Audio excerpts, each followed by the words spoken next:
Allô. Mesdames, Messieurs, rebonsoir. Nous allons débuter dans quelques instants.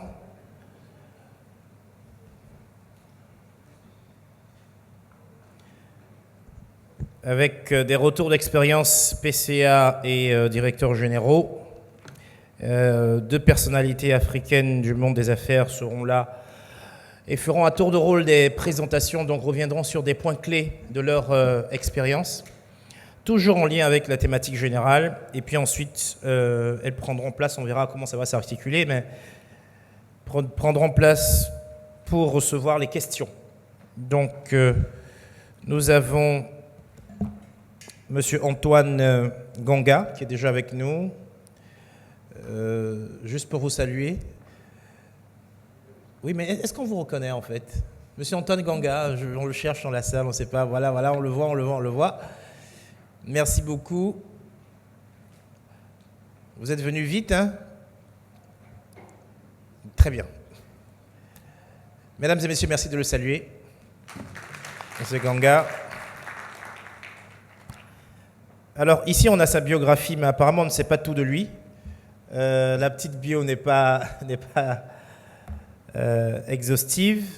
Il a été secrétaire général et conseiller du directeur général de Atlantic Financial Group Holding, AFG. Il a été chargé de la supervision, justement à ce titre-là, de la stratégie d'expansion du groupe bancaire et assurantiel. 15 entités en croissance. Il a assuré la coordination de projets transverses et l'accompagnement des dirigeants en Afrique. Il est titulaire d'un certificat d'administrateur de société, Sciences Po IFA de Paris, et il totalise plus de 15 ans d'expérience internationale dans les secteurs financiers, assurance, économie institutionnelle. Antoine Ganga a construit un parcours entre l'Europe et l'Afrique qui lui a permis de développer une fine compréhension des enjeux de croissance, de conformité et de performance durable dans les environnements multiculturels. Donc, on va avoir son retour d'expérience. Je vais m'assurer que le micro que vous avez marche. Avez-vous un micro?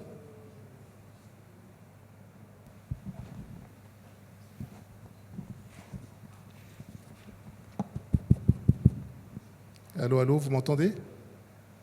Parfait.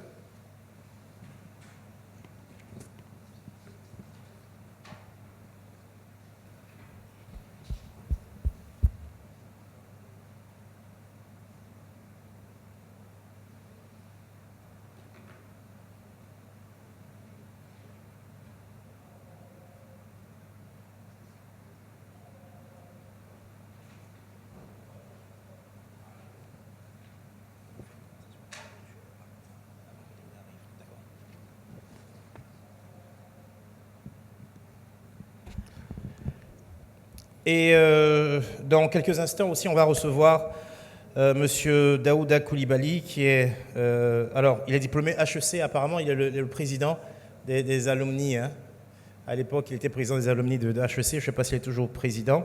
Il est directeur général de la holding régionale UMOA Attijari West Africa, du groupe Attijari Wafa Bank. Il est directeur général adjoint du groupe Attijari Wafa Bank et membre du comité de coordination et de synergie. Donc tout à l'heure, quand il sera là, je vais donner tous les détails pour que si on n'a pas tout dit, il puisse compléter son profil. Je reste avec vous, Monsieur Ganga. Est-ce qu'il y a des éléments du profil qu'on ne connaît pas pour que nos participants connaissent mieux et puissent vous poser les bonnes questions le moment venu? Ok, déjà, avant de rentrer dans le détail de mon parcours, je tiens quand même à vous saluer de nouveau, les différents participants qui sont là.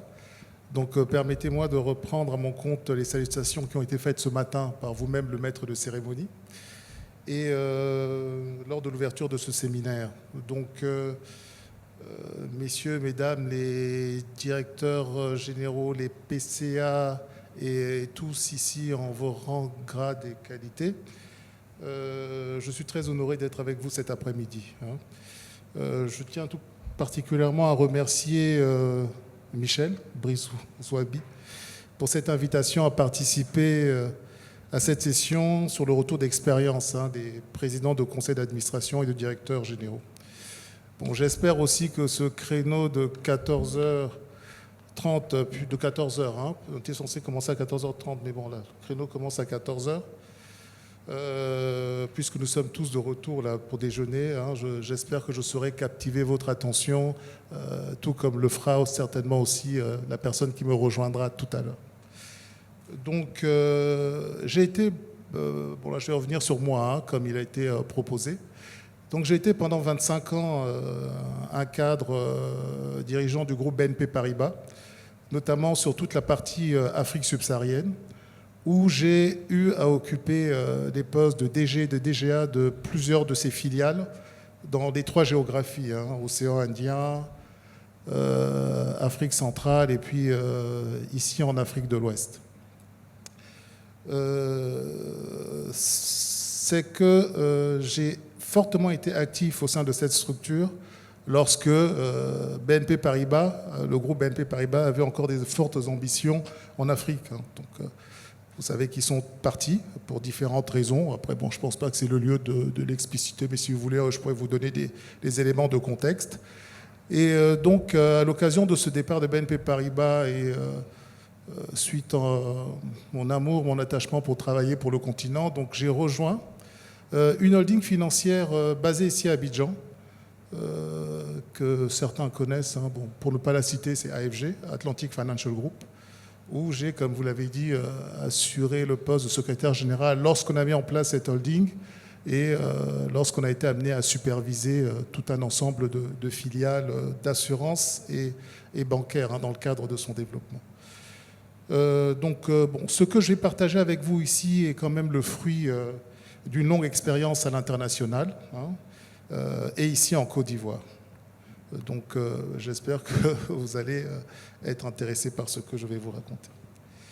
Donc à la lumière de mon expérience, hein, au sein des groupes internationaux que sont BNP Paribas et AFG aussi, qui est quand même un groupe international qui est un groupe panafricain, hein, avec des filiales bancaires assurantielles aussi bien dans l'océan Indien aussi, en Afrique centrale et en Afrique de l'Ouest, j'ai été confronté au quotidien à la réalité très très concrète, à savoir que la décision dans sa globalité, lorsqu'on prend la décision, elle n'est pas neutre.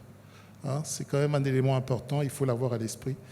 Car la décision que l'on prend, elle engage non seulement la performance, mais aussi la responsabilité, la réputation, et puis aussi un dernier élément pour moi qui est important, c'est la durabilité de l'institution. Hein, donc il faut vraiment faire très attention à cela. Aujourd'hui, la qualité des différentes décisions que l'on est amené à prendre, notamment au niveau des conseils, hein, d'administration et les directions générales, bien sûr, hein, qui sont des CODIR, qui sont les pendants d'un peu de conseil, hein, au niveau opérationnel dans la mise en œuvre donc, des stratégies qui ont été définies en amont, repose sur une exigence accrue qui, de mon point de vue, se base sur un besoin de cohérence, un besoin de conformité et aussi un besoin de responsabilité, hein, responsabilité forte. Donc, je pense aussi que pendant longtemps, quand je dis je pense, je considère plutôt au regard de mon parcours que pendant longtemps, une bonne décision était perçue comme rentable, rapide et puis efficace. C'est ce qu'on nous demandait à l'époque. Il fallait que la décision, comme je l'ai dit, soit rentable, qu'elle soit prise rapidement et qu'elle soit efficace. Aujourd'hui, je pense que ce paradigme a quand même quelque part pas forcément volé en éclats, mais c'est plutôt que la décision en elle-même repose désormais sur un certain nombre d'éléments nouveaux, hein, que je pense être les suivants. Là, je les ai identifiés, hein, à mon niveau. Donc, la décision doit être stratégiquement alignée. Ça, c'est un point important. Elle doit être aussi juridiquement sécurisée, hein, parce que, comme on le verra tout à l'heure, il y a quand même des enjeux forts avec toutes les réglementations qu'il y a. Elle doit être aussi éthiquement irréprochable.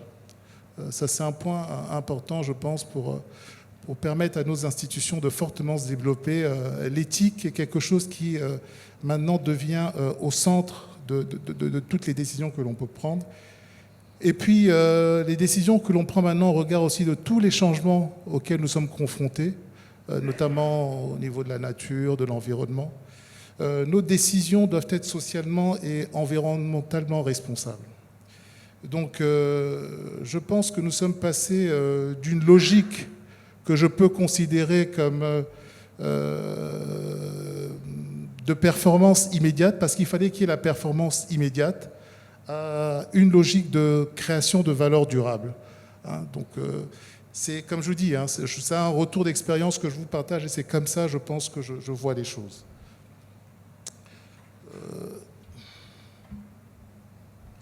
Donc, au regard des différents défis auxquels nous sommes confrontés, donc dommage pour moi, je n'ai pas ma présentation PowerPoint que j'aurais pu avoir pour faire passer les différents points que je voulais expliciter avec vous, partager avec vous.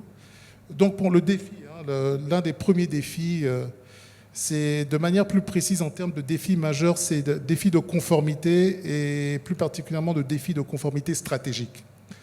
Il faut savoir que beaucoup de choses que je vais dire relèvent de l'activité bancaire et assurantielle. Je pense que c'est quand même l'un des éléments de base que j'aurais dû donner, parce que c'est une activité qui est très réglementée. Donc on a des garde-fous qui sont là, qui sont présents. Ce n'est peut-être pas le cas dans les autres types d'activités que je connais un peu moins, mais tout ce que je vais vous dire a des adhérences avec quand même déjà un socle administratif ou un socle réglementaire qui est déjà en place et qui permet d'encadrer un certain nombre de choses. Donc il faut savoir que... Bonjour. Bonjour. Il faut savoir que dans les groupes bancaires internationaux, la question centrale est toujours comment assurer l'alignement entre stratégie groupe et réalité locale. Ça vraiment c'est un point important. Je répète, la stratégie groupe et la réalité locale. Donc bon, de par mon expérience, ce que je peux dire c'est que les filiales de ces groupes évoluent dans des environnements économiques et politiques et réglementaires qui sont quand même très différents. Et donc, par rapport à cela, on note aussi qu'il y a une pression commerciale qui peut parfois entrer en tension forte avec la prudence stratégique. Donc, les défis, si on peut dire vraiment concrets, auxquels j'ai été confronté par rapport à cette problématique, ont porté sur l'arbitrage entre la croissance rapide et la maîtrise des risques. Ça, c'est un élément fondamental. Aussi sur l'allocation du capital dans des marchés qui, pour certains, étaient très volatiles du fait de leur monnaie. Et sur la gestion des priorités entre ce que exigeait le siège de la structure à laquelle on appartient et les réalités locales. Donc j'ai fini par comprendre que dans ce contexte, il fallait que je m'appuie sur le Conseil qui devait jouer un rôle d'équilibre entre ambition stratégique et discipline. Parce que contrairement à ce qu'on dans le prolongement de ce qu'on a vu ce matin, on a beaucoup évoqué la stratégie. Il s'avère que dans le monde dans lequel j'ai évolué, la stratégie était du ressort du conseil d'administration. Et nous, en tant que directeurs généraux, avec notre CODIR, on était plutôt en application de la stratégie. Donc effectivement, on pouvait la challenger en remontant à un certain nombre d'éléments, parce que n'étant pas confortable avec ce qui nous était demandé, parce que la réalité locale n'est pas forcément celle qui est perçue par le siège. Et ça, c'est des éléments qui sont passés aussi à mon niveau marchandises au point de transit et de par une bonne entente avec le président du conseil d'administration.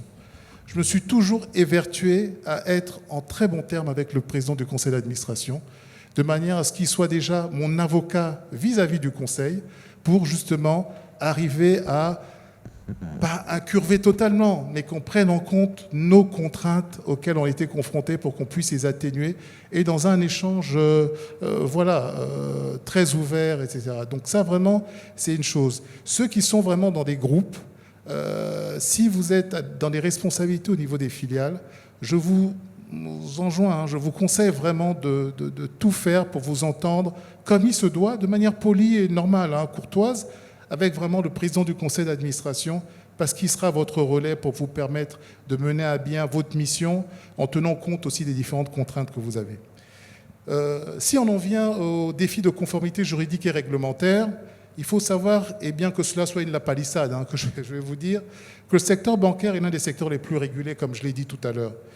Mais en Afrique subsaharienne, de manière globale, et dans les 3 géographies où j'ai été, s'ajoutent des complexités qui sont la diversité des cadres réglementaires. Donc il fallait donc faire face à cela, donc s'adapter mieux à cela.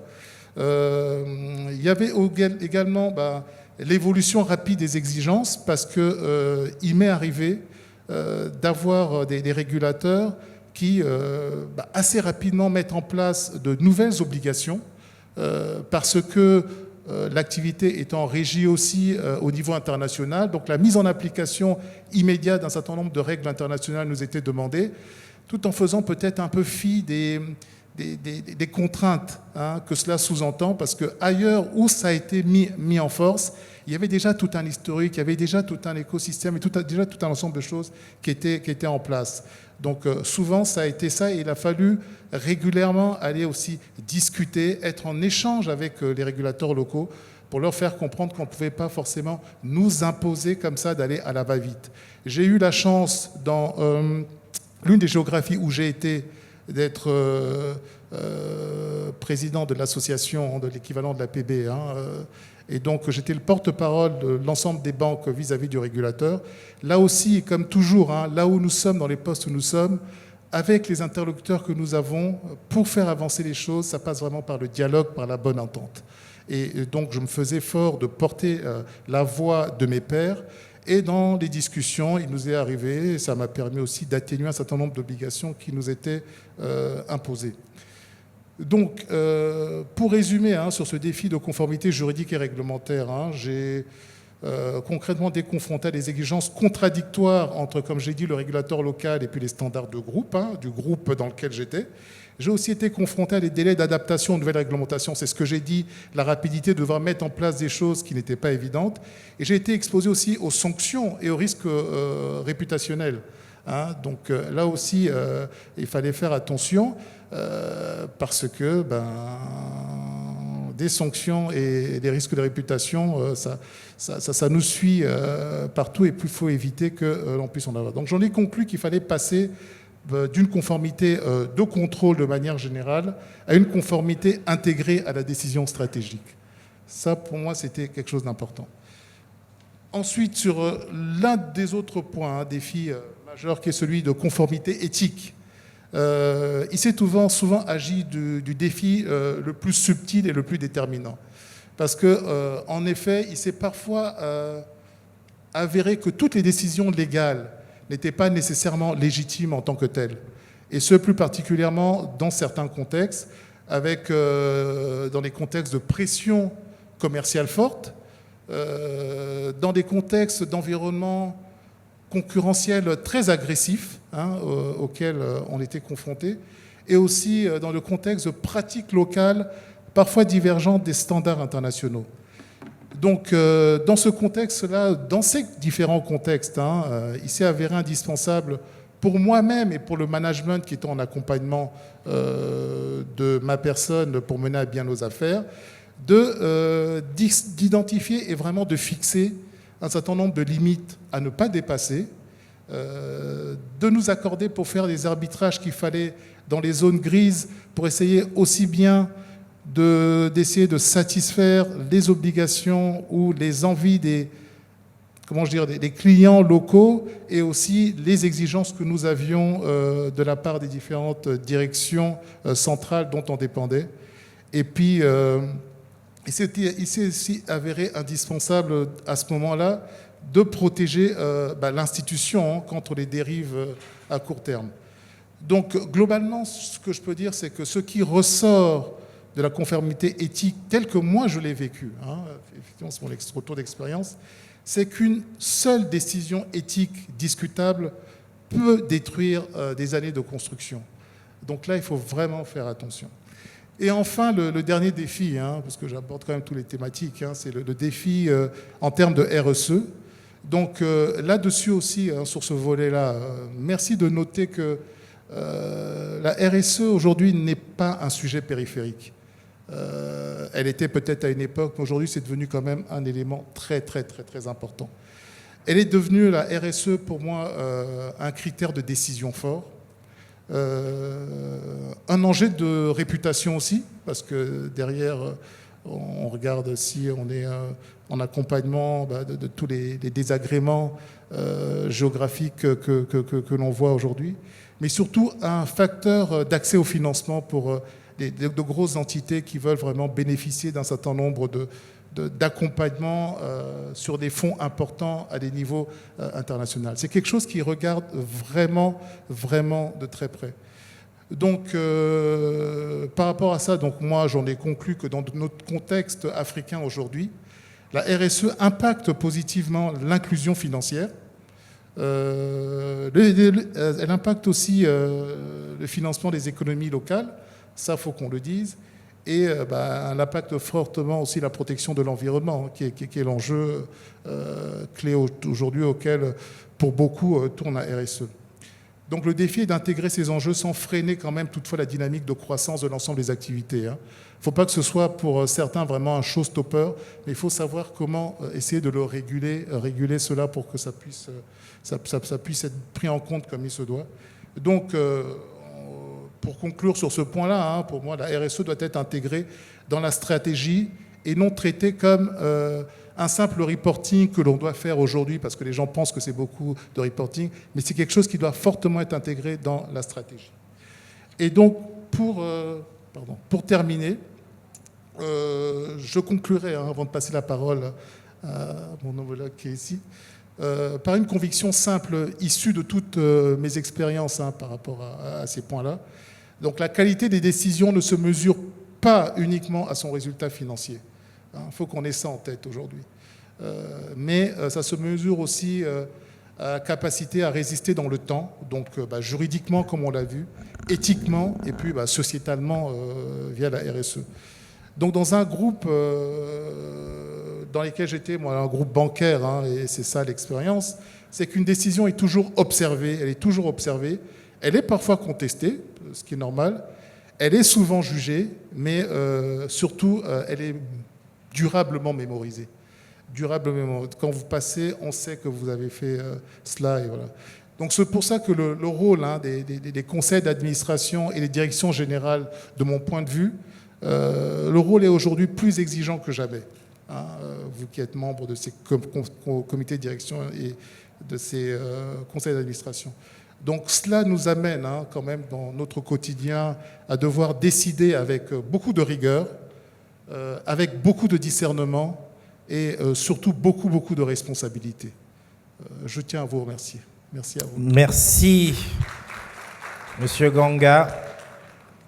Alors, j'ai entendu, vous avez eu des moments de hauts, des bas, parfois frôler des sanctions et tout ça. Donc, moi, j'ai une question qui viendra peut-être vers la fin. Comment on fait, en fait, pour survivre aux sanctions? Parce que vous avez dû en avoir. Donc je ne la pose pas maintenant. Je vais pour ne pas l'oublier. Comment on fait pour survivre à des temps difficiles? Ça, c'est peut-être un sujet. Parce que quand on voit tout votre parcours, après tout votre parcours, vous revenez à FG pour faire la stratégie d'expansion, pendant que vous avez été potentiellement exposé à des bas. Donc tout à l'heure, je poserai cette question, mais je la mets à votre disposition. Alors, Monsieur Coulibaly, nous avons ici des administrateurs, des présidents de conseil d'administration, des directeurs généraux. On a plusieurs pays. On a la Côte d'Ivoire, c'est vrai, qui accueille. On a la RDC, je pense avec la Banque centrale de la RDC. On a le Congo. Je ne sais pas s'il y a un autre pays que je n'ai pas encore mentionné. Voilà, le Congo, la RDC. On attendait nos amis du Cameroun, je ne sais pas s'ils ont pu venir. Bon, donc voici, ce matin, on a eu la présentation de tout le monde. Et cet après-midi, on va vous présenter. Voilà, vous serez le seul à être présenté. Et donc je vais le faire, je l'ai fait déjà en partie, mesdames et messieurs. Monsieur Daouda Coulibaly est directeur général de la holding régionale UMOA de Attijari West Africa, du groupe Attijari Wafa Bank. Il est directeur général adjoint du groupe Attijari Wafa Bank et membre du comité de coordination et de synergie. Il a siégé comme membre de plusieurs conseils d'administration, BRVM, qui est la Bourse régionale des valeurs mobilières, DCBR, le dépositaire central banque de règlement, le conseil coton anacarde, la caisse de dépôt de consignation, le fonds de garantie des PME, Codival, le CPC, la caisse de retraite Indo-Suez. M. Daouda a été président de l'APB, l'Association professionnelle des banques et établissements financiers de Côte d'Ivoire, de 2019 à 2022. On est heureux de vous avoir. Président, est-ce qu'il y a un élément qui manque dans la présentation qui peut être pertinente, un élément qui peut être pertinent pour nos participants? Non, je pense que l'essentiel est dit. C'est de dire, là, on a parlé des conseils d'administration auxquels j'ai appartenu, mais je appartiens encore à plusieurs autres conseils qui ne sont pas marqués là. Bon, on aura l'occasion donc de les évoquer. Et nous, on aura l'occasion de tirer votre retour d'expérience de l'ensemble de ces conseils d'administration. Vous avez la parole pour votre présentation. Merci. Oui, bonjour à tous. Donc, je voudrais commencer par m'excuser du retard. Je pense qu'on a eu un petit loupé entre Michel et moi. J'avais noté 14h30. Et donc, voilà. Donc, je disais, je vais arriver 15 minutes avant, mais je suis arrivé 15 minutes trop tard. Donc, donc, je voudrais en tout cas m'excuser. Alors, je suis très heureux d'être là. Quand Michel m'a proposé de venir prendre la parole, je lui ai dit, bon, qu'est-ce que je veux bien pouvoir dire à des administrateurs, à des DG, à des membres, des présidents du conseil d'administration. Il m'a dit, viens, en fait, partage l'expérience donc, d'Atijari West Africa. Et donc, tout simplement, c'est ce que je vais faire cet après-midi.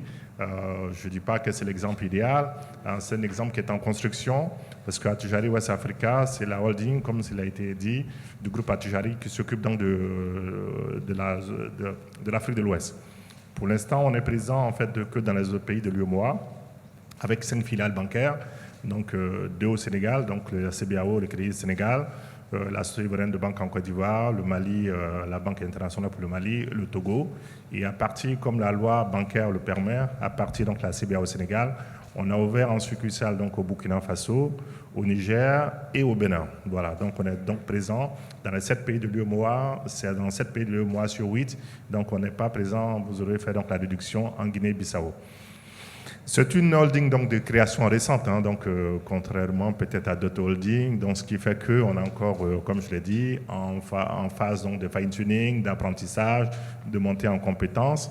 L'avantage qu'on avait, c'est d'être adossé donc, à un grand groupe bancaire, Atijari Wafa Bank, qui a fêté ses 120 ans le 17 avril dernier, donc il y a quand même de l'expérience de la bouteille, voilà, qui est une bonne vieille dame. Donc, ça nous a vraiment servi donc, pour essayer d'aller vite, et surtout que le régulateur attendait très rapidement d'une holding qui soit en fait, donc, la plus efficace, opérationnelle, le plus rapidement possible. Donc, alors, il a été rappelé tout à l'heure, donc, pour partager donc, mon expérience, Atijari West Africa évolue dans le secteur bancaire. C'est un secteur qui est relativement réglementé, ne pas dire en fait qui est totalement donc, réglementé, qui est en fait à la croisée donc la réglementation bancaire et de l'OHADA. Donc parce qu'en fait donc il y a la réglementation bancaire et là où elle n'est pas précise, c'est l'OHADA qui s'applique. Donc on est en fait vraiment à la croisée donc de ces deux réglementations, ce qui fait en fait qu'il y a un certain nombre de contraintes que la réglementation bancaire donc, nous fixe, c'est d'avoir un nombre d'administrateurs. Donc à la fois personne morale. Donc moi j'ai l'avantage de représenter Atijari West Africa dans les conseils des filiales où nous sommes, donc, de la zone, dans les 5 filiales bancaires. Et j'oublie, on a une 6e filiale qui est Wafa Cash West Africa, qui est une filiale cash to cash qui est également basée donc, au Sénégal. Et donc, je suis représentant d'Atijari West Africa dans l'ensemble de ces conseils, donc en tant que représentant donc, de personnes morales. Nous avons à nos côtés des administrateurs privés, aussi parfois étatiques, comme au niveau de la cible. On a l'État qui a 5%, qui dispose d'un poste d'administrateur, donc à nos côtés, à côté donc des 20% donc, qui sont cotés donc, à la bourse, donc qui fait aussi qu'il y a des administrateurs privés. Et puis, donc, la réglementation bancaire impose un certain nombre d'administrateurs indépendants. Donc, ce n'est pas comme les autres sociétés où vous mettez en fait la dose d'administrateurs indépendants que vous jugez donc utile. Là, c'est imposé. Un tiers des administrateurs doit être indépendant. Un tiers doit être indépendant. Donc, si on prend rapidement donc, le calcul qui est de 12 administrateurs maximum qui est fixé par l'OADA, vous aurez en fait 4 qui soient donc indépendants. Indépendant, ça veut dire en fait vraiment comme, enfin, je pense que vous avez dû en tant qu'administrateur, vous connaissez donc la définition donc d'indépendant, mais quelqu'un qui n'a pas en fait donc vraiment de conflit d'intérêt avec la boîte et qui en fait n'a aucun vraiment lien. Je l'ai dit important donc en termes de fonctionnement et d'activité donc avec la banque. Et donc ça et à côté aussi la réglementation fixe des comités qui doivent fonctionner. Donc c'est 4 comités, le comité d'audit, le comité en fait donc de risque, le comité de nomination, le comité donc de rémunération. Et la loi bancaire précise que dans ces comités, les indépendants doivent être majoritaires. Donc les indépendants doivent être majoritaires. Donc en général, un administrateur indépendant ne peut faire partie que de 2 comités au maximum. Donc, ce qui fait en fait 4, donc 4 comités, ça vous ramène en fait à 2, ça fait le calcul est vite fait, ça fait 4 administrateurs donc indépendants pour une filiale comme la CIB ou comme la CBAO, comme pour toutes les autres. Et puis, comme ils sont majoritaires, donc leur voix porte. Et donc, par rapport donc à la stratégie donc de groupe, ça aussi c'était un challenge en fait en termes de cohésion, de coordination, de en fait donc la vision donc du groupe. Une fois en fait que cela est fait, donc la réglementation aussi impose donc des métiers réglés, ce qu'on appelle les métiers régaliens. C'est l'audit, c'est les risques, c'est le contrôle permanent et la conformité, avec des obligations en fait. Par exemple, le DG que je suis ne peut pas révoquer comme il veut donc le directeur de l'audit. Il faut en fait que le comité d'audit qui comprend donc les administrateurs donne son avis ou donne en fait que je la motive auprès du comité et qui donne plus ou moins donc son accord. Donc ce qui fait en fait qu'il y a quand même donc des questions donc qui sont très structurantes pour l'indépendance en tout cas de ces comités, mais aussi donc des administrateurs. Alors, comment en fait on arrive, donc une fois que tout ça s'est dit, comment on arrive en tant qu'holding à superviser en fait donc l'ensemble donc de ces filiales avec donc des pays différents, des environnements différents, des administrateurs indépendants, donc 4 par filiale, donc sur 5 filiales, plus celle de Wafaka, ça vous ramène donc tout de suite à 20 administrateurs indépendants, chacun avec son background, chacun avec sa philosophie. Et l'idée des administrateurs indépendants, c'est de prendre aussi des gens qui peuvent vous apporter. Pas de gens qui vont venir juste pour dire oui. Vous-même, donc en tant qu'établissement bancaire, vous cherchez des indépendants qui peuvent venir vous enrichir. Donc on prend des gens qui sont dans l'informatique, qui ont aussi une expérience, d'autres qui ont une expérience bancaire, d'autres qui sont purement juristes, on a en fait d'autres qui sont purement RH, et tout ça en fait vient permettre donc de mieux en fait structurer donc l'organisation en fait donc de la banque et de contribuer donc à l'évolution en fait donc de la filiale. Alors donc comment on arrive donc à superviser tout ça? Donc on a mis en place très rapidement en tant qu'holding des chartes et des procédures qui permettent donc de fixer en fait donc le rôle de chacun et qui permettent de fixer aussi le rôle de toutes les organisations. Le rôle des comités, le rôle des conseils, le rôle des administrateurs donc indépendants et les différentes procédures qui permettent donc de fixer le cadre général donc de fonctionnement. Une fois en fait que ça c'est plus ou moins harmonisé, c'est plus donc chacun en fonction quand même de son indépendance, marche en fait dans ce caniveau-là, ce qui permet en fait donc à la holding d'avoir une meilleure en fait supervision sur ses filiales. On a aussi donc la supervision de ce que j'ai appelé tout à l'heure donc les métiers régaliens. Le responsable de l'audit chez moi ou des risques donc a une supervision sur l'ensemble des responsables de l'audit donc dans les filiales, avec des remontées qui sont faites, des réunions qui sont organisées, et cela en fait permet donc avec un compte rendu qui m'est fait chaque mois. Pardon? Alors, merci. Donc bon, j'avais parlé donc de chartes et procédures. Donc tu disais heureusement qu'ils n'étaient pas en train de signer le deal du siècle, parce que sinon on aurait été tous informés, et voilà. Bon, c'est aussi ça donc les aléas donc du direct. J'ai parlé aussi donc de la supervision des métiers, donc ce qu'on appelle les métiers régaliens, avec des réunions régulières, avec des remontées, des reportings qui sont faits et qui sont adressés donc à la direction générale donc, de la holding, qui lui permet d'être quasiment au courant des événements importants donc, dans les filiales.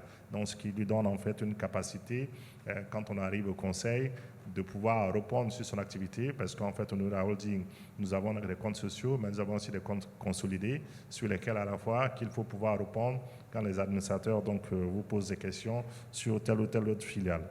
Nous avons en fait donc pour ça, on participe à l'ensemble des comités. Donc tout à l'heure, je parlais des comités spécialisés. Ils sont à la fois dans la holding, mais aussi la réglementation les impose donc dans les filiales.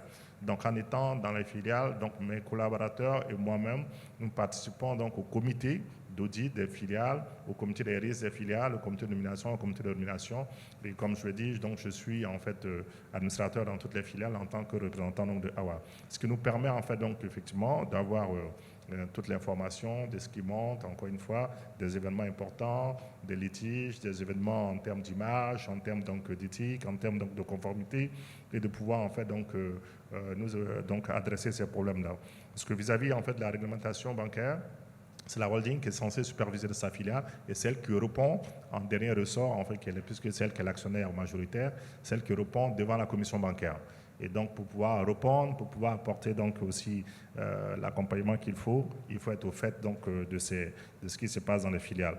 Et donc, la participation dans le conseil, dans le comité, les reporting, nous permet donc d'être informés de cela. Alors, puis à partir donc de l'année dernière, puisqu'en fait, je ne l'ai pas dit, AWA a été créée en 2019, mais elle est rentrée de façon opérationnelle en 2021. Donc c'est pour ça que je dis que nous sommes relativement jeunes, 5 ans d'expérience, 5 ans de vie. Eh bien, il fallait aller très vite pour pouvoir donc respecter donc la réglementation bancaire. Je suis arrivé donc le 21 mai 2021 et il fallait en fait faire le reporting à la commission bancaire pour le 30 juin 2021 parce que pour la commission bancaire donc il n'y avait pas de délai, il fallait tout de suite qu'on soit donc opérationnel. Et donc c'est pour ça en fait aussi qu'on a dû aller très vite en mettant en place tous ces outils et tous ces éléments donc de gouvernance. Et depuis l'année dernière, donc, on a mis en place donc, dans les différentes filiales et au niveau de la holding ce qu'on appelle un responsable gouvernance. Donc justement son rôle, parce que il le disait tantôt, et je pense aussi que ce type de séminaire montre vraiment l'importance de la gouvernance qui devient aujourd'hui un des piliers, en tout cas, si on veut bien conduire donc, son navire. Et donc, un responsable gouvernance, son rôle, c'est de s'assurer qu'effectivement, que sur les comités, que sur les conseils, que sur en fait tout ce qui a trait donc, aux questions de gouvernance, les filiales sont d'équerre. D'abord, un responsable gouvernant dans chaque filiale, ensuite au niveau de la holding, et que nous sommes conformes à toute la réglementation bancaire, mais aussi par rapport donc, à la loi bancaire. Et puis, donc, il a été dit aussi tout à l'heure, donc les plans stratégiques. Donc, quand nous avons été créés, donc c'était le groupe avait lancé son plan stratégique 2020-2025, ambition 2025, et il a fallu en fait donc, très rapidement nous aussi nous inscrire dans ce plan stratégique. Et à partir du moment où la holding en fait est rentrée dans ce plan stratégique par itération, donc les filiales aussi, à partir de ce que la holding a fait, ont aussi fait donc leur plan stratégique. Donc c'est un plan stratégique donc en cascade. D'abord le navire amiral, donc le groupe, ensuite la holding et ensuite donc les filiales. Et ça permet en fait à tout le monde d'avoir donc quasiment la même vision. Pas que chacun fasse sa stratégie de son côté. Et puis après derrière on voit quelles sont les pistes de synergie. Mais c'est plutôt ça découle en fait donc de ce qui vient depuis donc la maison mère et bien sûr en tenant compte des spécificités, en tenant compte des réalités de terrain. Donc il y a des fine-tuning qui sont faits, il y a des priorités qui sont donc mises en place selon donc la filiale, parce qu'effectivement le marché bancaire au Maroc n'est pas le même qu'au Niger, n'est pas le même qu'au Bénin, mais globalement l'épine dorsale en fait donc est la même, et ce qui permet donc une meilleure donc supervision. Donc et puis comment on organise donc l'alignement de tout ça? Donc je vous ai parlé donc des administrateurs donc indépendants donc qui sont là. On organise donc on a mis en place très rapidement ce qu'on appelle le forum des administrateurs. Donc ce qui permet en fait une fois par an de regrouper l'ensemble des administrateurs, en sachant que aussi bien chez AWA que dans la holding, on a en fait 3 types d'administrateurs. Donc, je suis passé là-dessus très rapidement tout à l'heure. Il y a des administrateurs donc, qui représentent des personnes morales. Donc, moi qui représente donc AWA dans les différents conseils. Il y a des administrateurs ou d'autres personnes qui représentent donc l'État de Côte d'Ivoire, l'État du Sénégal dans le conseil d'administration. Il y a des administrateurs indépendants, donc je les ai évoqués. Et puis, il y a des administrateurs non exécutifs. Ce sont en fait ceux qui sont dans le groupe Attijari et qui en fait sont membres du conseil d'administration de AWA. Chez moi, j'ai 3 DG qui sont administrateurs donc chez moi, en plus donc d'autres DGA donc du groupe qui sont donc administrateurs chez moi. Donc le forum des administrateurs permet en fait donc de se retrouver pendant en fait 24 heures dans un endroit avec des thèmes bien sûr, mais l'idée aussi donc c'est vraiment ça permet donc au PDG du groupe, ensuite aux différents DG de décliner en fait donc la stratégie du groupe. Même si elle est faite en fait pour 5 ans, chaque année il y a quand même une piqûre de rappel avec une déclinaison pour dire voici ce qui a été réalisé, voici ce qui n'a pas encore été fait, voici le changement qu'on a observé parce que bon sur la fintech c'est allé très vite ou bien sur la banque digitale ça allait très vite, donc du coup on a dû upgrader donc notre stratégie et voici en fait ce que ça donne donc aujourd'hui. Et donc ça c'est très important, ça permet aux administrateurs d'avoir en fait donc en plus d'avoir le document dans la stratégie qu'ils ont dès le début en fait sur papier. Au cours des conseils donc il y a un conseil qui est dédié donc à l'évolution du plan stratégique, où on en est, qu'est-ce qu'on en fait. Et puis après derrière il y a ce forum là qui vient en fait de renforcer tout ça, bien souder tout ça et qui permet aussi aux administrateurs donc de se connaître, de se voir et de partager donc du temps ensemble. Et puis il y a, qui a été dit, il y a en fait donc la relation qui est très importante entre le PCA, le DG et le PCA en fait et moi en tant que DG donc de la holding. Donc tous les PCA donc des filiales, c'est des gens avec qui je suis en permanence en contact pour en fait leur signaler ce qui va, ce qui ne va pas, et puis en même temps discuter avec eux pour qu'ils soient donc informés de ce qui se passe donc dans la filiale.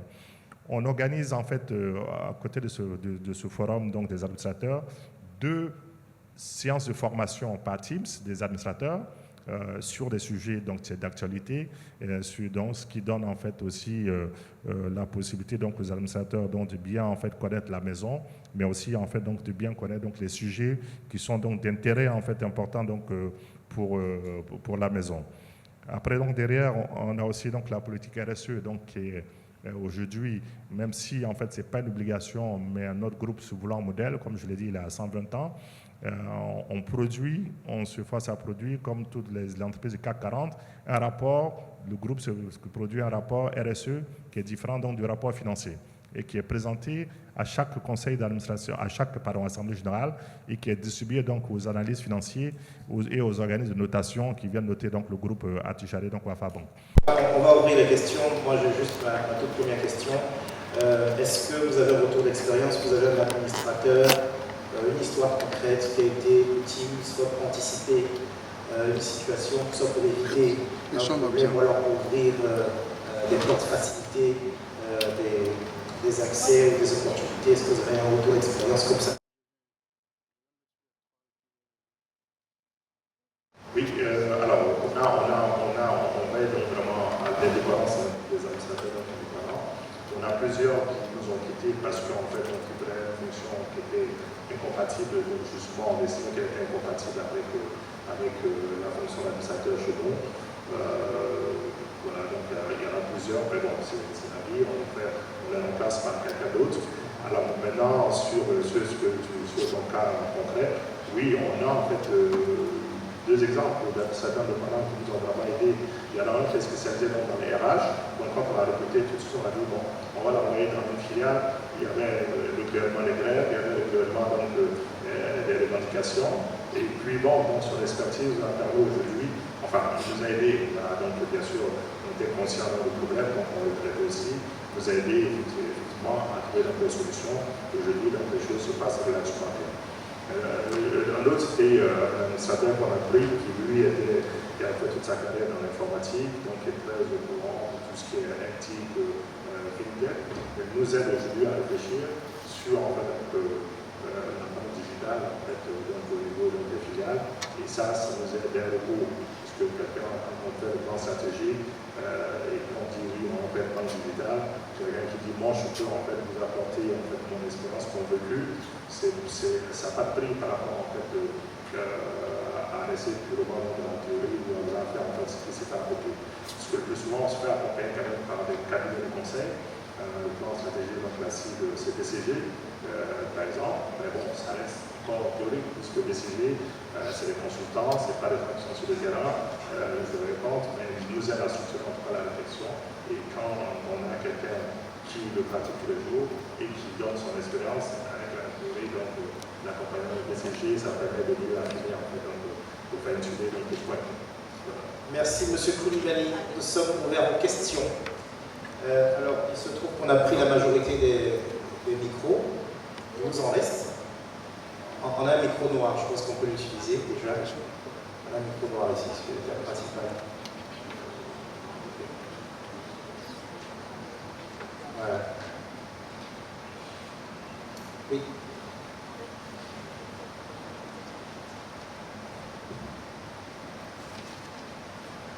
Alors vous avez vu les deux présentations, et on était plus sur tout ce qui est conformité et tout ça.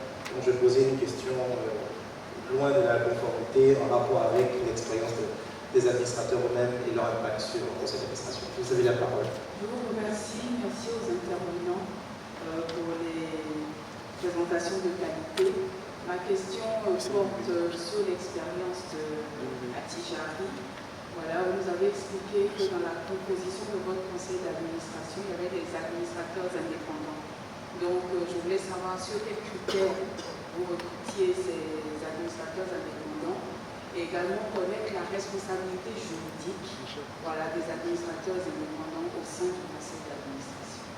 Merci. La question est claire, on peut s'en souvenir. Si on a une autre question, on la prend en même temps. Oui.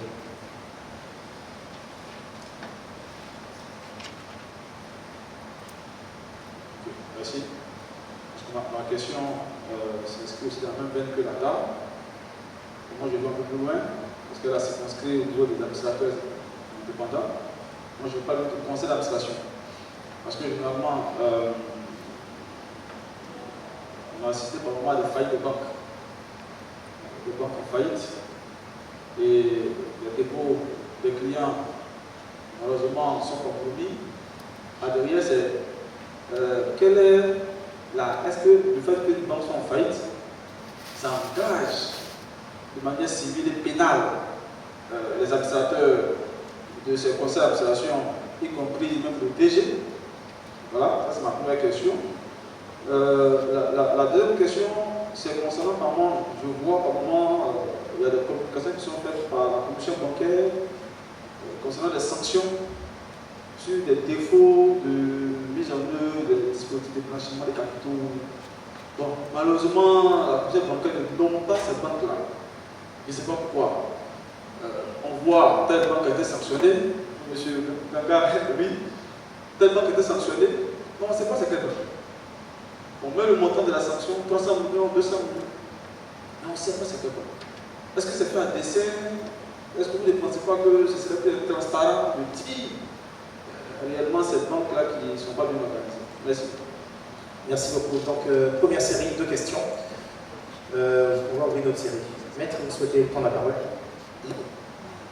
En fait, c'est pour décharger nos experts, parce que demain, on aura une session juridique et éthique qui pourra traiter la question de la responsabilité du conseil d'administration des administrateurs. Donc, je pense que vous nous donnez déjà les armes pour nous préparer. Maintenant, il y a une question qui a été posée qui concerne les sanctions prises par le régulateur bancaire. Il faut savoir que le régulateur ne parle pas beaucoup. Et je pense aussi qu'il faut avoir une vision large. Déjà, avant de prendre des sanctions, il y a tout un processus. Et s'il faut être dans les détails la possibilité ou non de les rendre publiques, je pense que le fait déjà d'annoncer ces sanctions, c'est un grand pas par rapport à la. Maintenant, je ne peux pas me permettre de parler au nom du régulateur, mais vous avez parfaitement raison. Peut-être qu'il eût fallu aller jusqu'au bout, mais pour l'instant, ils annoncent le principe de sanctions prises à un certain nombre d'institutions. Je préférais déjà décharger nos experts. Maintenant, il y a d'autres questions. Merci. Merci. Comme cette question est reversée à la conversation qu'on aura demain, on a toujours de la place. On a toujours de la place pour une deuxième question. Juste mémoriser la question de Mme Zucker. On avait... Je pense qu'il y a une réponse qui m'avait été donnée sur les critères de sélection des adhérents. Est-ce que c'est votre question? C'était partie de la question. D'accord. Donc je veux prendre une deuxième question. J'ai pas fini. D'accord, ok. Donc, à côté de ça, on a parlé du nombre d'administrateurs. J'ai entendu 12. Donc, je voulais savoir si c'était lié à la taille de la structure ou alors quelle est la proportion justement par rapport à la taille. À quel moment on en a jusqu'à 12 et à quel moment on en a un peu moins. Merci. On a d'autres questions.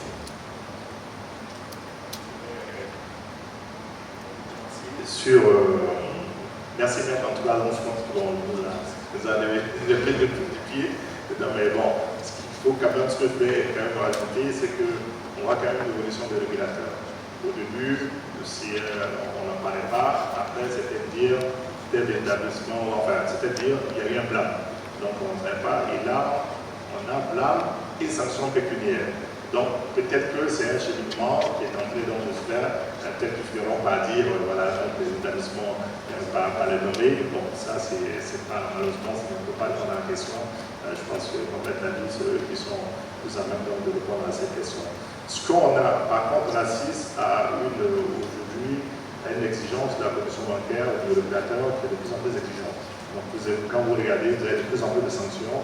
Et puis de plus en plus de sanctions populaires aussi, parce que bon, ils sont juste dire un blâme, un avertissement, ou voilà, donc c'est un truc qu'on donne et en plus on tape au portefeuille. Ça reste encore par rapport je le conçois, au revenu, au résultat des banques. Bon, voilà, donc, mais c'est déjà en fait donc un premier pas donc fait. Maintenant, sur la partie aussi donc la faillite, donc sans rentrer en fait, dans les détails, ce que je voulais juste préciser, c'est que pour la commission, pour le régulateur, c'est l'organe en fait donc il y a l'organe exécutif de la direction générale et l'organe délibérant qui est le conseil d'administration. La stratégie relève de l'organe délibérant, donc bien sûr le conseil d'administration. Et donc voilà, donc ça peut avoir un impact effectivement. Je laisse la réponse demain, puisque c'est prévu qu'il y ait une séance demain. Mais voilà, donc ça vous donne déjà une idée des responsabilités des uns et des autres. Maintenant, pour revenir donc sur la question de recrutement des administrateurs indépendants. Alors, moi, de plusieurs façons.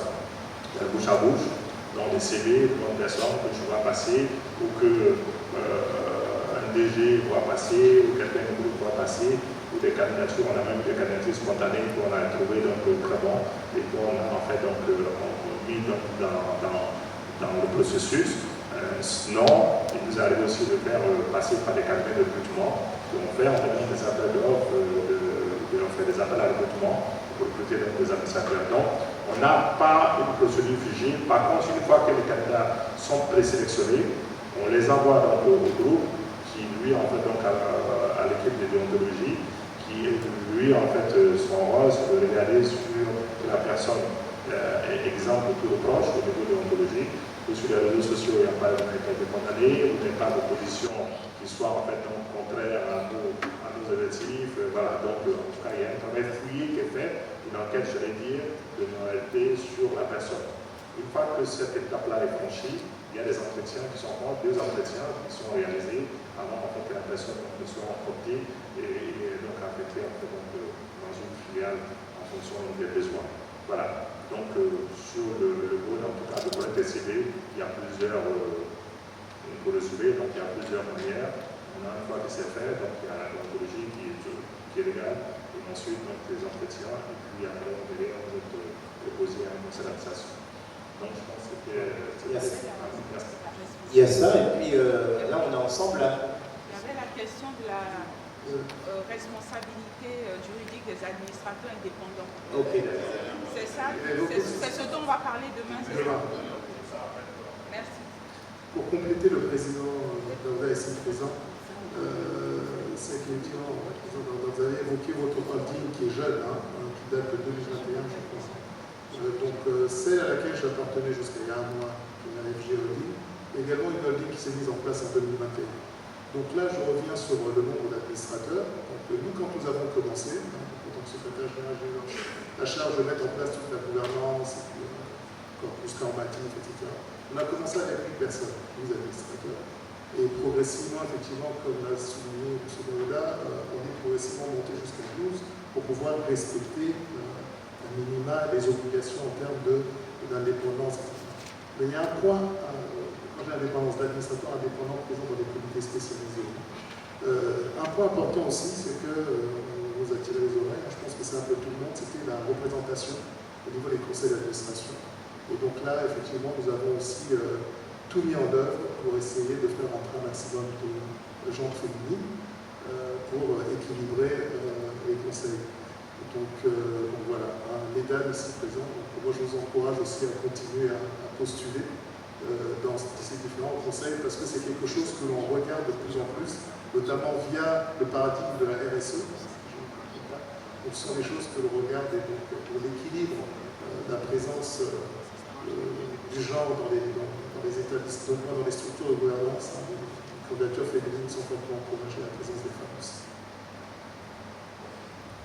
Juste en complément, alors je pense que François le maître, l'OADA dit qu'une entreprise peut avoir jusqu'à 12 administrateurs. Voilà, 12 administrateurs. Après, maintenant, c'est vous en fonction de vos besoins. Vous pouvez être à 4, à 5, à 6, à 7, voilà, en fonction. Mais le maximum, c'est 12. Voilà. Et comme on a besoin de 4 indépendants, le tiers, donc on se dit, bon, en fait, montant des personnes morales, qui faut déjà en fait amener, plus en fait des personnes, tout ça commence jusqu'à 12. Mais sinon, on empêche que vous soyez 6 ou 7. Voilà, pendant longtemps, la cible, quand j'étais directeur général, quand on n'était pas coté, quand on n'avait pas, il y avait 2 actionnaires, l'État du Crédit Agricole, il y avait 7 administrateurs. On a fonctionné comme ça pendant une vingtaine d'années. Merci. Merci beaucoup. Deuxième série de questions. Le micro viendra de ce côté. Une autre personne qui se signale déjà. Très bien, le micro ira là-bas. Ah oui. Mettre un petit peu de nom par là, la responsabilité sociétale, moi je voudrais quand même poser une question sur dans le monde bancaire un peu particulier, parce qu'il est très régulé, dans un monde très concurrentiel qui n'est pas régulé, il se pose aujourd'hui notamment souvent la question du financement et de l'égalité de tout ce qui est RSE et puis de la mobilité. Comment est-ce qu'on traite ces questions? Parce que je vois en permanence entre les Européens et les Asiatiques, c'est un peu souvent la discussion, ça va. On n'a pas les mêmes critères, donc du coup, au niveau du marché, c'est difficile d'être compétitif quand vous voulez être, voilà, on appelle ça, conforme à toutes les règles et que d'autres ne respectent pas. Merci. Oui, merci. Je voudrais poser la question au professeur Daouda, parce que je comprends tout à l'heure.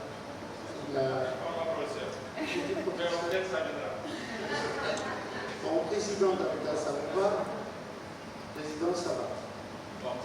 Il y a plusieurs casquettes. Il y a la casquette de président dedans. Voilà, donc je voilà, merci. Je voudrais juste mettre un focus sur les banques publiques, parce que il faut comprendre que vous avez été directeur général d'une banque à participation publique. C'est ce que vous avez cité tout à l'heure. Je voudrais savoir, d'expérience, quelle est la plus grosse difficulté que vous avez eue au niveau de la gouvernance, donc s'agissant d'une banque publique.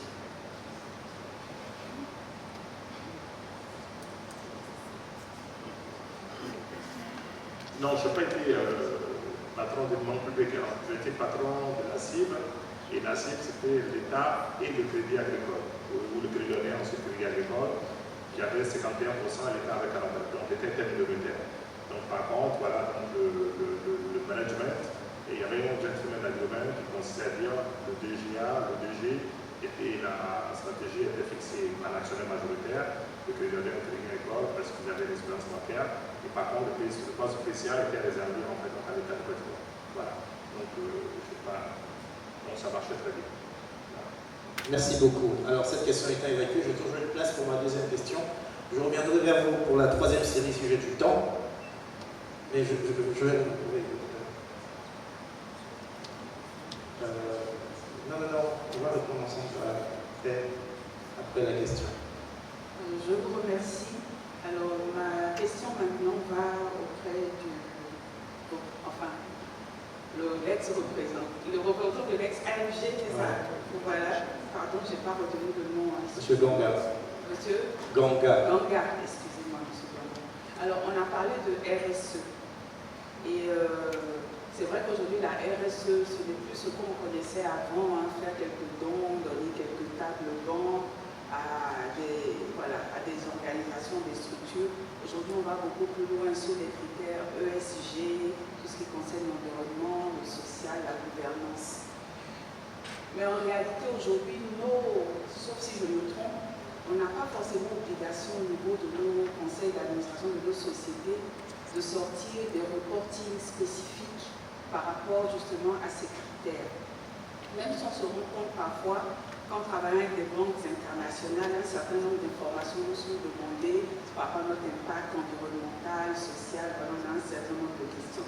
Alors, la question que je voulais poser donc, à vous et par extension donc, à M. Coulibaly, quelles recommandations vous pourriez faire à des entreprises en Côte d'Ivoire, et j'imagine que ça doit être la même chose dans nos pays frères qui sont présents, comment est-ce que progressivement les entreprises peuvent se préparer à ce genre de rapports qui vont être de façon indéniable exigés aux entreprises?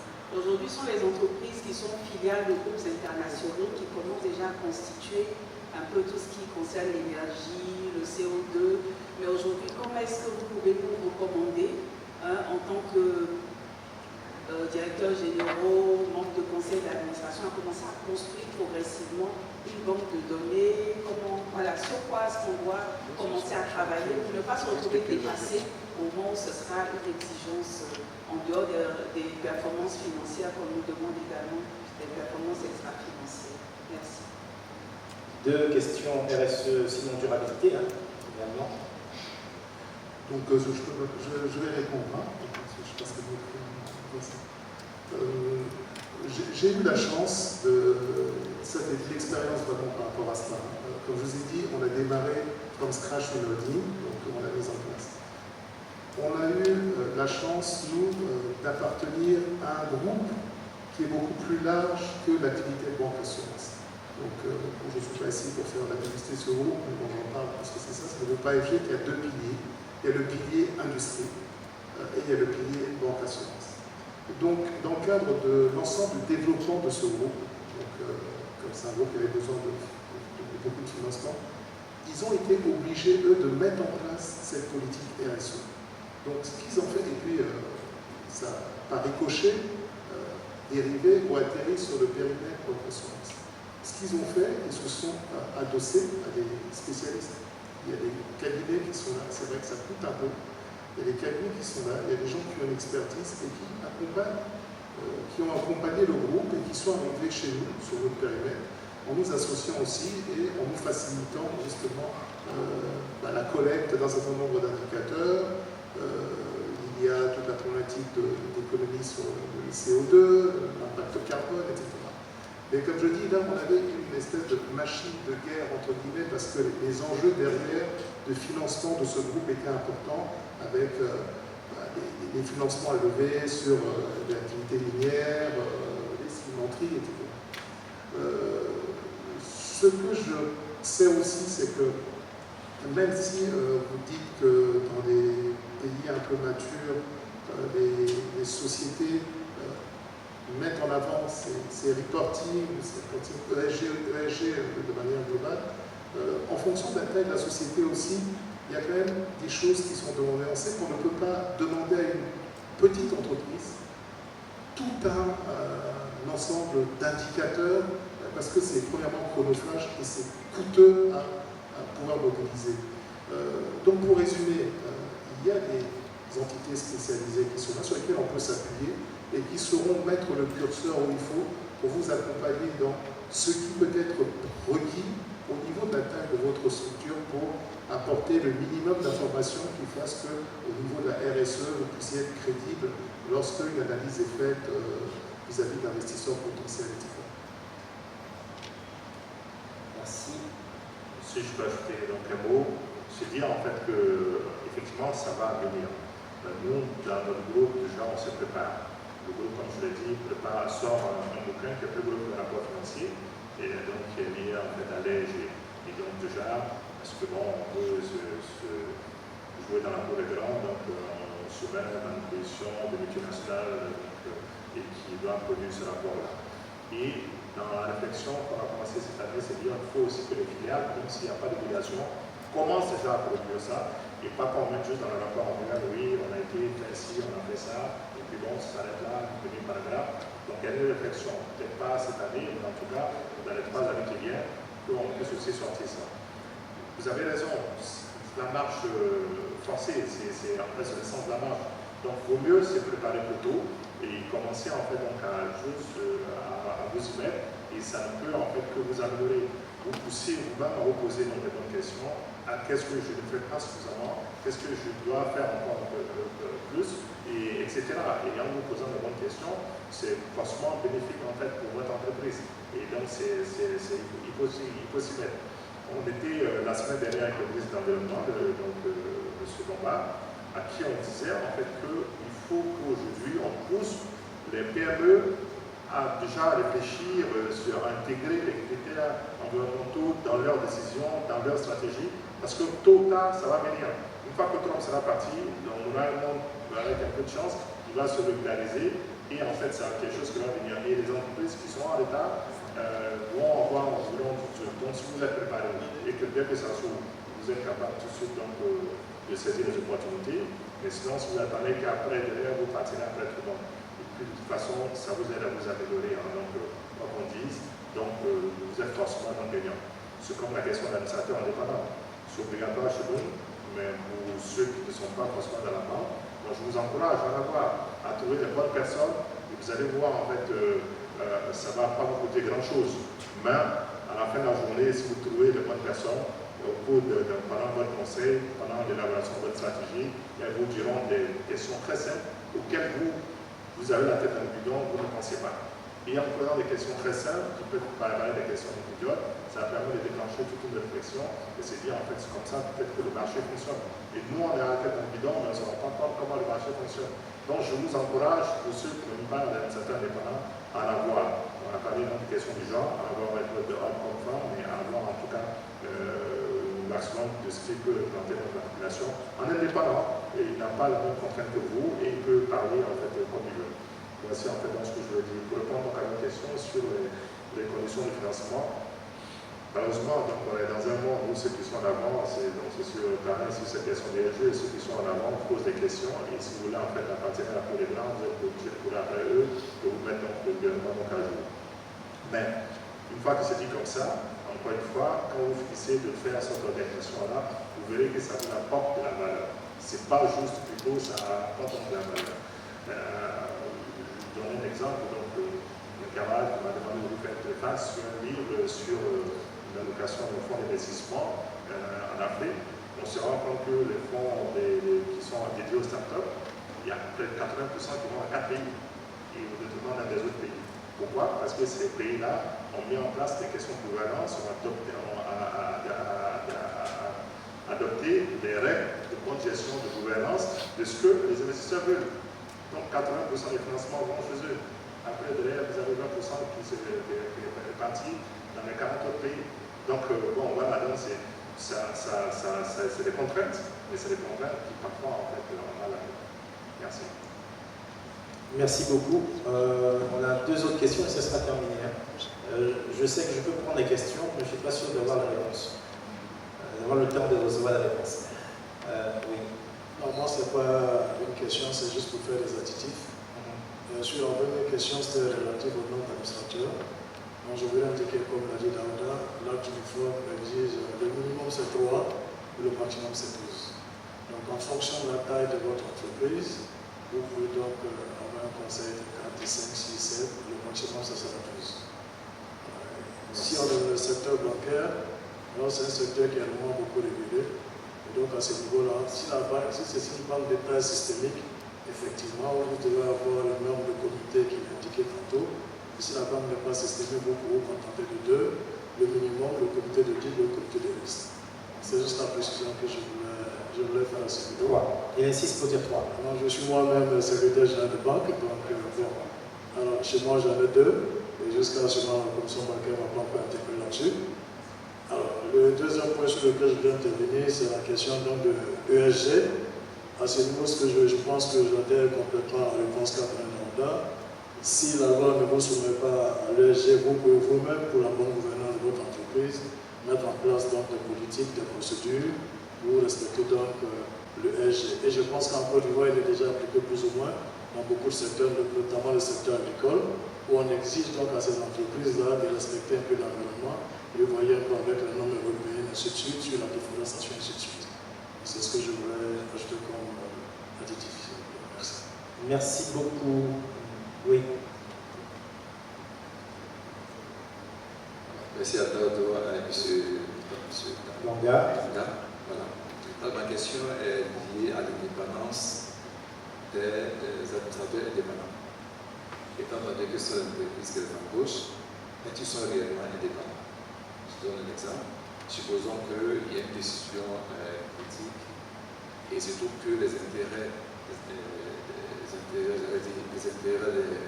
des actionnaires est contraire à la position des indépendants. Que faites-vous? Ça sera très bien que ce que les indépendants sont en train de dire, c'est vraiment la vérité. Dans le sens que faites-vous pour pouvoir discuter entre la vraie indépendance et le fait qu'ils soient aussi employeurs des indépendants? Déjà, je pense qu'il ne faut pas les payer trop cher d'abord. C'est la base. Alors, la question est à vous. 2, 3, l'indépendance des indépendants sont-ils comme indépendants? Daouda demande s'il n'y a pas d'autres questions. Parce que là, on a fini. Merci. Très bien. Alors, donc je pense que ça rejoint donc la séance de demain. Et voilà, parce qu'un indépendant, comme son nom l'indique, donc il doit respecter un certain nombre de critères. Et à partir du moment où il respecte ce nombre de critères, s'il n'est pas d'accord avec une décision, il peut demander à ce que ce soit marqué dans le procès verbal. Parce qu'à la fin, bon, vous verrez que sa responsabilité, enfin la responsabilité des administrateurs peut être engagée et donc en fonction de ça. Donc, il peut exiger une sortie le premier mois, ou 2, s'il estime qu'elle est vraiment une faute, il peut démissionner. Parce qu'en fait, il n'est pas embauché, il n'est pas embauché, il bénéficie des jetons de présence. Les jetons de présence, donc il n'est pas embauché, les jetons de présence en fonction des groupes bancaires, ça évolue, donc ça évolue, mais bon, si on vous prend comme administrateur indépendant, c'est-à-dire que vous avez une certaine qualité qui vous permet de ne pas vous compromettre pour ces jetons de présence-là qui n'en valent pas la peine. Donc si c'est vraiment une question cruciale, moi je vous suggère en fait de faire la question de télé, au besoin de rendre votre émission, mais si vous ne voulez pas donc associé à cela. Donc je pense que demain, ça sera plus détaillé en fait. Oui, il veut compléter. Effectivement, je confirme ce que dit le président Daouda, c'est que dans mon entourage propre, j'ai des amis qui sont des administrateurs indépendants qui ont décidé de démissionner parce qu'effectivement, les décisions qui étaient prises allaient à l'encontre de leur conception, de leur vision. Effectivement, ils sont là de manière indépendante, ils doivent dire ce qu'ils pensent et ils doivent s'affirmer en tant que tels. Moi-même, je suis indépendant, c'est pour m'affirmer en tant que tel. Si à un moment, ma voix n'est plus audible, si voilà, on ne prend pas en considération ma vision, qui n'est peut-être pas forcément la bonne, mais à l'instant T, je considère que ça va à l'encontre de mes principes, de ce que je veux, et je démissionne. Parce que, comme le disait le président Daouda, c'est les jetons de présence qu'on a, et donc se corrompre ou aller à l'encontre de son entendement pour quelques jetons de présence. Voilà. Moi-même déjà, quand je vais à des conseils d'administration, je suis déjà partagé entre les représentants de la holding, l'intérêt de la holding et l'intérêt de la filiale, qui peut peut-être, bon, même s'ils sont convergents quelque part, je donne l'exemple, sur un revenu par exemple, je veux vouloir que le revenu monte à la holding, comme ça évite les taxes, évite aussi de le partager avec les actionnaires minoritaires qui sont dans la filiale. Donc si je l'ai chez moi, c'est mieux en fait, je vais de gros montants.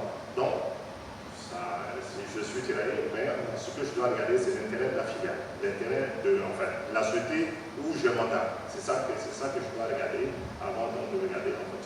Quand je suis chez Hawa, je regarde l'intérêt de Hawa. quand je suis dans la cible, je regarde le téléphone est de la cible. Il faut arriver en fait à séparer les choses. C'est plus facile à dire qu'à faire, mais à la fin de la journée, il faut y arriver. Voilà. Comme quoi, la première indépendance de l'administration indépendante, c'est son indépendance financière.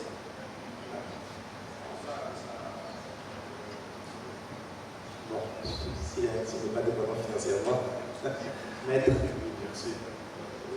Je rejoins le point de vue qui a été développé par Daouda et aussi M. Ganga. Lorsqu'on a appelé à remplir une mission d'administrateur, la vraie finalité, c'est l'intérêt social. On va en parler demain.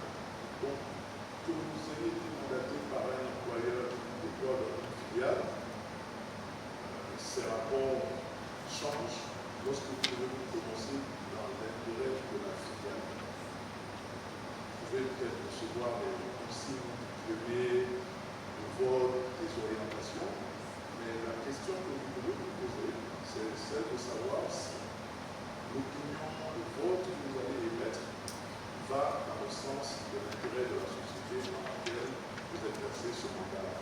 Donc après, c'est facile à dire lorsque peut-être on se rend compte que votre vote a pu manquer lors de décisions importantes, mais si cela devient une forme de chantage pour aller à chaque fois dans le sens de telle orientation de la maison mère, personne ne vous oblige à continuer de rester administrateur. Voilà. Par contre, la dernière question que je voudrais me permettre de poser, parce que bon, vous exposez bien très lisse, et je pense qu'il y a une chose quand on crée des holdings, quand on crée des liens de supervision, c'est pour être sûr que aussi bien le plan stratégique, un certain nombre d'orientations données par la holding ou la maison mère soient appliquées. Et ce serait bon que vous puissiez nous partager. Il y a une donnée essentielle. On ne peut pas être argent et gérer 7 ou 15 filiales avec la qualité d'information comme ça fait sur le terrain. Donc, quelle est de manière très pratique le défi que vous avez dans ces missions de supervision pour vous assurer que la qualité de la décision ou des décisions attendues par le siège ou la holding est celle que vous voyez sur le terrain. Vraiment, sans avoir à citer, mais je sais que si on met une holding, si on met un espace de supervision, c'est parce qu'il y a forcément des décalages. C'est cette expérience-là que je voudrais que vous puissiez partager avec nous. Je vous remercie.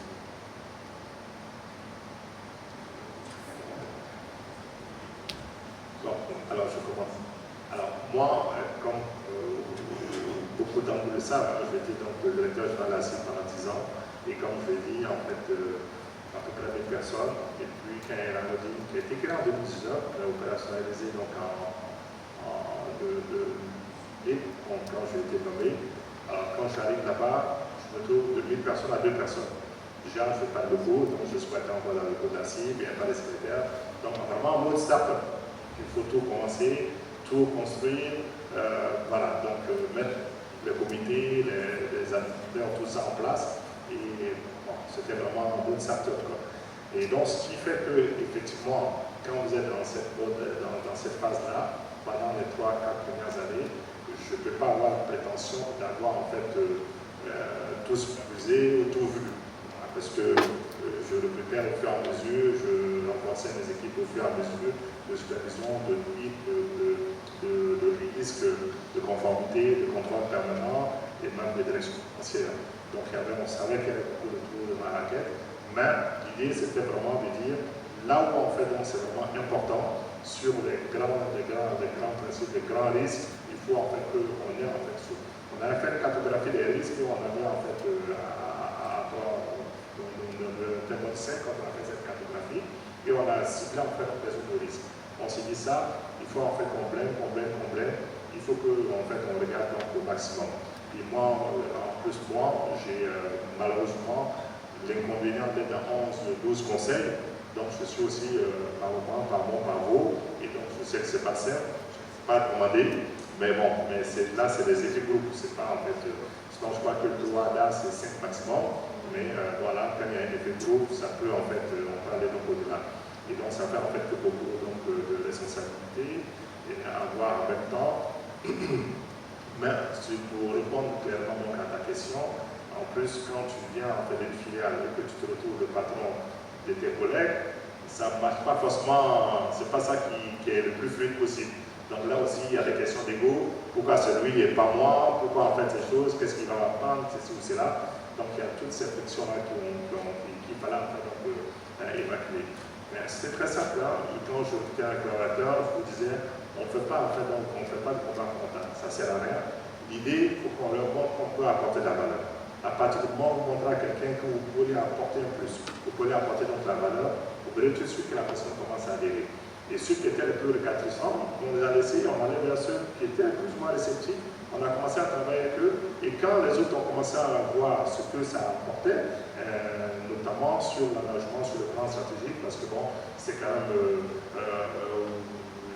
10-15 ans d'expérience que j'avais, de plus ou moins réussir dans la cible, ça permettait d'éviter un certain nombre de cœurs. Pour ceux qui avaient donc la tête dans le bidon, il y a des choses que j'ai faites, avec le recul, que je dis, mais pourquoi j'ai fait ça, je l'aurais dû faire autrement. Et donc ça, en partageant avec ceux qui sont sur le terrain, les gens commencent à se dire, oui, why not, pourquoi pas, et en plus en disant, bon, écoutez, voici, moi je peux obtenir ça au niveau du groupe pour vous, et faire ceci. Donc ça permet aux gens d'adhérer. Aujourd'hui, en tout cas, toute cette partie-là donc, est passée. Maintenant, comment on s'assure qu'effectivement, sur les questions de plan stratégique, comment on assure? Sur le plan stratégique, je suis systématiquement membre de toute équipe de tâches. Mais j'ai une équipe projet chez moi qui appartient, donc qui suit en fait les projets également avec nous. Et nous avons éventuellement l'obligation de rendre compte à notre conseil d'administration, un conseil d'administration de AWA, de l'évolution du plan stratégique de chacune des filiales. Des projets essentiels qui sont dans chacune des filiales. Donc ça nous oblige effectivement à aller connaître les projets, à pouvoir les présenter moi-même, les plans stratégiques, à mes administrateurs. Quand je fais mon conseil, parce que je dois faire compte rendu les plans stratégiques. Donc ça nécessite donc du travail, donc heureusement que j'ai mon équipe, il n'y a pas de miracle, s'entourer des bonnes personnes qui font le bon boulot et qui vous remontent de façon synthétique les points clés. Les points clés, avec ça, ça suffit. Pas besoin, en fait, quand je fais le comité de pilotage, tout le plan stratégique est passé en revue, mais day-to-day, si j'ai en fait des petits points réguliers, ça me permet donc d'être informé. Et donc, ce qui fait que quand le comité de pilotage ou quand j'allais à mon conseil, je peux parler en fait du plan stratégique de la filiale de CBRO, du Sénégal, du Sous-Arrêt, tous les points de blocage. Parfois, il y a des choses à la raquette, tout n'est pas parfait, mais en tout cas, on couvre l'essentiel.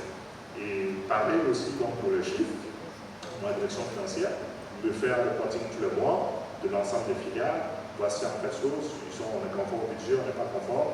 Donc en fonction d'un tableau de bord synthétique, nous permet moi d'être vraiment et d'entrer tel DG pour dire les chiffres ne sont pas dans la bonne direction, quel plan stratégique faire, quel plan d'action tu mets en place. Donc, pour répondre à ta question, il y a en fait donc faut s'appuyer sur une bonne équipe. Et parfois, donc ce n'est pas facile, effectivement, il y a des accrochages parce que bon, les gens de finale se disent, oui, vous pensez que vous êtes supérieur à nous, et donc il y a tout ça en fait dessus. Mais encore une fois, c'est comment en fait, on répond, c'est qu'est-ce qu'on leur apporte comme valeur. Si c'est juste un étage que vous considérez comme un étage supérieur, tout simplement, ça ne va pas marcher. Mais si vous créez en fait, si vous positionnez comme un étage qui va apporter de la valeur, qui va en fait enlever un certain nombre de points de douleur que les finales vivent, vous allez en fait voir qu'elles vont adhérer à la limite. Aujourd'hui, les finales disent, dès qu'il y a un problème, on va s'acheter comme ça, on est sûr en fait qu'ils leur voient porter au niveau du groupe, et ça peut marcher. Parce que bon, avant, la finale s'est retrouvée face au groupe, qui est une grosse machine, qui n'a pas forcément le temps. Or, en fait, moi, en étant au comité de synergie, ça me permet de poser donc un problème. J'ai une réunion hebdomadaire donc avec le groupe, permet de poser donc un problème et de pousser, de dire oui, vous nous dites que ça ne va pas, mais voici ce qu'on attend depuis. Donc ça met chacun à ses responsabilités et donc aujourd'hui, donc, les gens ont compris qu'on a apporté donc la valeur. Donc Pinoding, c'est juste en fait pour consolider tout ça, donc effectivement, bon, ça peut servir à ce rôle-là, mais après derrière, en fait aussi, être vu comme un étage qui apporte de la valeur et à partir du moment où vous positionnez donc là-dessus et que les gens sentent que leur est utile, ils sont prêts à tout partager avec vous. Même quand ça ne va pas, je vous appelle pour dire ah, il y a ça en fait qui est ici, donc comment on peut faire en fait. Voici comment en tout cas nous on a fonctionné, comment on a réussi à renverser donc, le truc. Ce n'est pas encore totalement fluide, mais c'est de plus en plus fluide pour en fait une holding se passer. Merci beaucoup, M. Koulibaly. Merci de les saluer par des ovations. Nous étions avec Monsieur Ganga, Antoine Ganga, ex-secrétaire général et conseiller du directeur général de AFG et le directeur régional de Attijari Afua West Africa, AWA. Et ils ont partagé leurs perspectives, leur retour d'expérience sur la direction générale et notamment la gestion des conseils d'administration. On a parlé, vous avez vu, de la thématique, vous avez vu les questions de conformité, les questions juridiques, les questions éthiques, les questions de RSE, c'est ce qui a été présenté. Et avec M. Ganga, on a bien vu les risques réputationnels, que c'est extrêmement important d'avoir géré ces risques réputationnels, et puis l'alignement de culture entre différents pays d'holding qui opèrent dans différents pays, il y a un alignement culturel à faire. On a vu également que la RSE est un élément de levée de fonds. Ça peut être tout ce qui est RSE ESG, au-delà de la pression que ça peut représenter, ça permet de lever des fonds, on l'a vu dans le financement de la partie industrielle aussi du groupe AFG. Et puis avec Attijari Wafa, alors on est allé dans le détail sur la façon dont vous faites la coordination de l'ensemble de vos activités. Ils ont informé les administrateurs une fois par an. Ça, c'est une best practice qu'on note chaque année. Tous les administrateurs de toutes les filiales se réunissent. Vous avez 3 ou 4 types d'administrateurs. Donc, c'est comme ça, vous avez subdivisé ceux de la holding, ceux de l'État, les administrateurs indépendants et puis les non-exécutifs. Je pense que j'ai retenu ça comme ça. 2 séances de formation par Teams par an sur des sujets d'actualité, donc le détroit d'Ormuz, la situation en Ukraine, la Covid, des sujets comme ça, pour que les administrateurs soient toujours au top niveau. Bien sûr, les 2 intervenants sont revenus sur l'importance de l'excellence de la relation entre le directeur général et le président du conseil d'administration. On a parlé également de séminaires sur les questions de conformité, et puis bien sûr le vote de voix de supervision. On a parlé également de comment faire pour avoir la bonne information pour le cas de AWA. On a compris que, vu que vous êtes impliqué directement dans les projets stratégiques, ça vous demande de la collecte d'informations de qualité, du suivi, et donc finalement, vous avez la possibilité d'avoir au niveau du groupe des informations de très haute qualité. Monsieur Koulibaly, Monsieur Ganga, merci infiniment. Merci de les ovationner une autre fois. On va faire la photo de famille et puis bien sûr, vous les inviter à la pause café, étant entendu que tout ce qui est dit pour le secteur privé s'applique à plus forte raison pour le secteur public. En tout cas, c'est les standards. Merci.